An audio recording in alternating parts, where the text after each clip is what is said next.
Gara-gara kena TikTok, wasilah dari TikTok, gue bisa beli beras, Pak.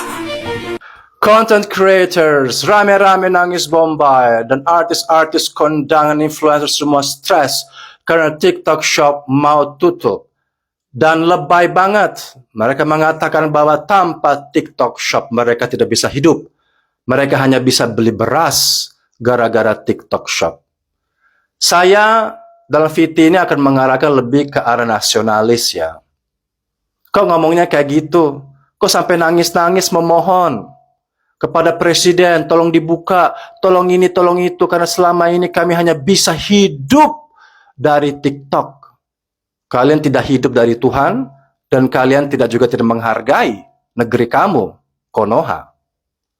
Seolah-olah juru selamat kalian ini adalah Chungkwo, yaitu TikTok Shop. Secara nggak langsung, ini sudah brainstorming bahwa kita sangat bergantung dan berterima kasih kepada Chungkwo. Mereka lebih peduli sama kita-kita semua. Hanya dia yang bisa kasih makan kita. Secara psikologis sudah masuk dan mereka sukses melakukan hal ini. Kamu nggak cinta negeri kamu. Kamu nggak cinta juga agama kamu. Masa kamu itu bilang gara-gara TikTok Shop melalui ini saja kamu bisa beli beras. Jadi solusinya menurut saya bagi kalian yang begitu cinta sama Chungkwo dan TikTok Shop ini karena hidup dan mati kamu itu bergantung sama aplikasi ini berjualan, silakan pindah ke Chungkwo. Mungkin ini sarkastik, tapi masuk akal. Di sana nggak ada TikTok tapi ada Douyin, aplikasi sendiri yang sama, tapi hanya untuk domestik. Dan kalian bisa minta kepada Bapak Presiden untuk tukar buruh. Buruh dari Chungkwo datang ke sini untuk kerja, dan kalian 6,8 juta UMKM pindah semua ke sana. Belajar bahasa Mandarin, jualan di sana, karena Chungkwo lebih mencintai kamu. Ini orang sangat egois menurut saya. Tidak mau melihat secara global bagaimana tentang keadaan NKRI dari Sabang sampai Merauke. Nggak peduli, yang penting mereka untung cuan-cuan. Nah, karena memiliki otak seperti Chungkwo, pindah ke sana saja. Kenapa tidak? Dengan cara ngomong seperti ini, kamu merendahkan iman kamu dan negara kamu. Masa nggak ada cara lain kamu bisa beli beras? Nggak masuk akal. Saya tahu aplikasi ini telah menolong banyak orang pada masa pandemi. Tapi kan, andai kata nggak ada aplikasi ini waktu itu, pasti kita bisa hidup dengan cara yang lain. Dan aplikasi ini bukan main-main. Menurut saya ini adalah negara dalam negara, tapi virtual. Mereka menguasai rakyat negara orang lain, mencuci otak. Di sini ada hukum-hukumnya, undang-undangnya ya, ada pelanggaran-pelanggaran, dia berlaku sebagai hakim. Dia juga ada KKN menurut saya, buktinya akun-akun besar yang pernah ditumbangkan karena pelanggaran bisa dibuka kembali karena ada koneksi dengan kantor pusat di Jakarta. Jangan bilang bahwa ini jujur banget. Dan banyak juga penjualan fiktif. 50 miliar, 60 miliar. Itu kebanyakan fiktif. Manipulasi data tentang penjualan, dan juga data kamu diambil semuanya. Untuk mereka bisa tawarin pinjaman online lah, inilah, itulah. Nah nanti, kita nggak tahu 3, 4, 5 tahun akan seperti apa TikTok Shop ini. Akan menguasai seluruh bidang, dan akhirnya Konoha ini hancur. Nah karena Konoha ini akan hancur secara ekonomi, dan bisa terjadi karena ini adalah negara dalam negara secara virtual. Ya ujung-ujungnya ya mendingan sekarang pindah ke Chungkwo aja. Kalau memang semua mau dihancurkan dan itu adalah keinginan kalian, egois untuk cari nasi, untuk cari nasi bungkus, atau katanya semua orang bergantung.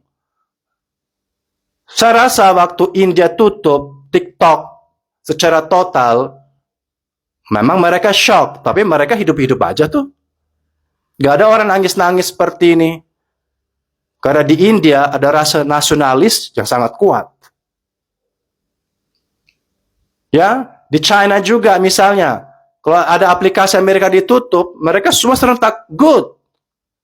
Kalau di sini enggak, aplikasi asing ditutup, sebagiannya cuma TikTok Shop-nya doang, nangis semuanya.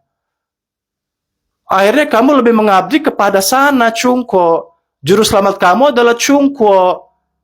Ya mendingan ke sana, pindah warga negara. Tinggal di sana 10 tahun, ya sudah. Kalau memang kamu hidup dan mati dari sini. Kau nggak ada rasa nasionalis sedikit ya? Dan pengertian gitu. Ya sudah, kalian harus menerima misalnya. Saya terimalah. Pasti ada jalan keluar. Kalau ini demi untuk kebaikan semua orang. Demi kebaikan tetangga kamu. Saudara kamu yang ada di tempat lain. Dan juga ada orang di Kalimantan juga, kami hidup dari TikTok Shop, hidup.